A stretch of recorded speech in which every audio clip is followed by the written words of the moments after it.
બહુમાળીમાં dummy માલિક ઊભા કરી સચિનના 4 ફ્લેટ વેચવાનું કૌભાંડ બહાર આવ્યું છે, જેમાં હોસ્પિટલના માલિક સહિત 3 પકડાયા છે.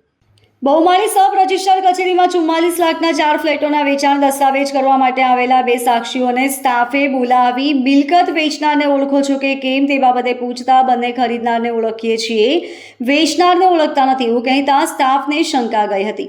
તેમણે તરત જ મિલકત વેચનારની પૂછપરછ કરી હતી, જેમાં તેના ફોનમાં આધાર કાર્ડ જોતા બોગસ દસ્તાવેજ બનાવવાનો ખેલ ઉઘાડો પડી ગયો હતો.